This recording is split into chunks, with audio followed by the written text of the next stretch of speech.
Oh, that was a good little power nap. And it's important that I stay hydrated and replenish my electrolytes often. You don't want to run low on electrolytes and be electrolyte empty.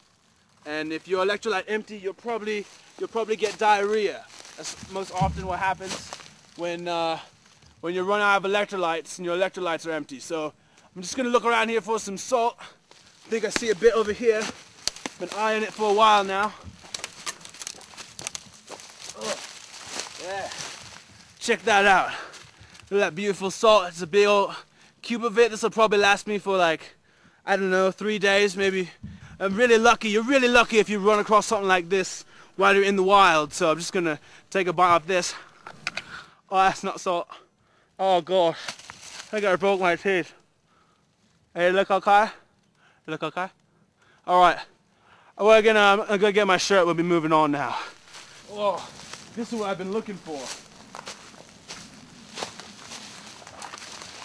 This right here, one of the things you gotta be careful for when hiking out in these woods and surviving. You gotta look out that you're getting all the correct vitamins and electrolytes and fiber. And this bark from this Jefferson pine tree has excellent source of fiber. So I'm just gonna, take a gnaw off this.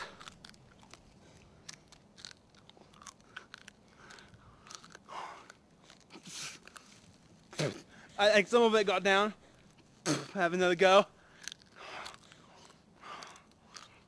No, not the best taste. Tastes kind of like cardboard. It's been left in the sun for like 100 years, probably longer. And I'll just pack some of this away for later, and we'll continue on. We're gonna continue. And so right here you see there's some fresh scat from a white-tailed deer. Scat, locally translated, it means poop. And so I'm probably going to grab a couple of these. Now, you don't just want to grab any scat that you find. You got to make sure it's got that healthy poop shine to it. It's got a little bit of sun gleam off of it. But then if you do that, if it's got that gleam, you can pick up a couple of these.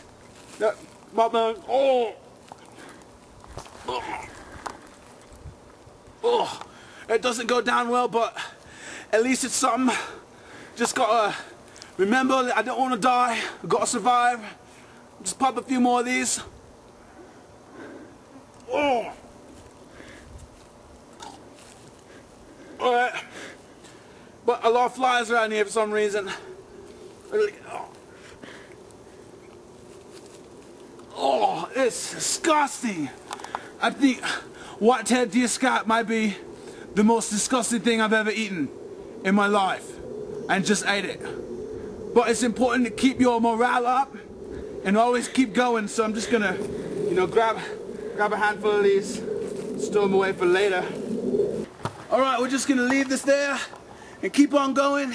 We got something in our stomach, and we're just gonna press on, get to our goal, our landmark.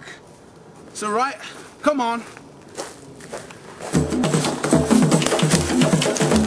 It's about time that I get ready for the night. This seems like a good place to make a little shelter, take some rest, build a fire, and see how I can survive the evening.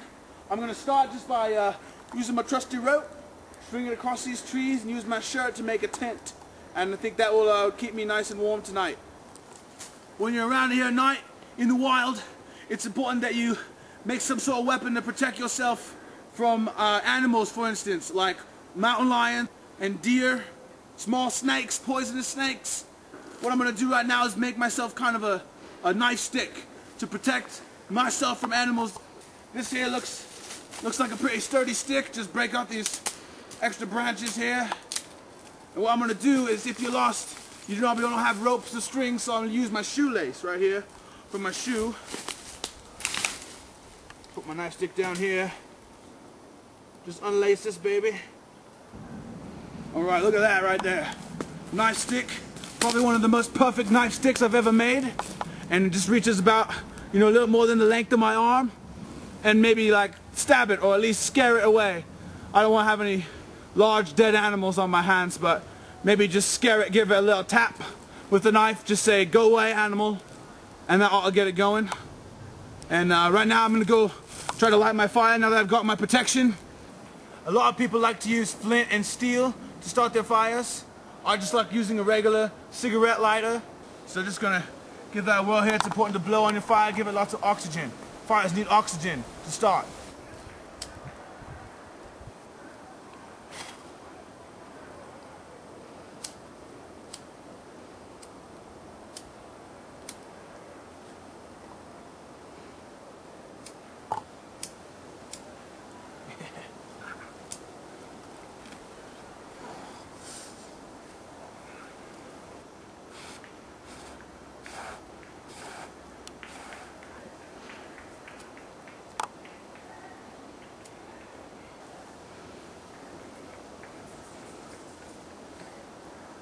Alright, well, haven't got a fire started yet, and it's pretty cold out here. It's actually really cold, borderline freezing actually. So I'm just gonna try to light this fire here. There we go. Come on, little leaf, burn. Yeah, come on. Ah, yes. Oh, come on. Not quite going as planned, but it's important to keep your morale up. Get to sleep in this forest here. Here, the best way to take a nap, just lie on your back, try to forget everything else going on.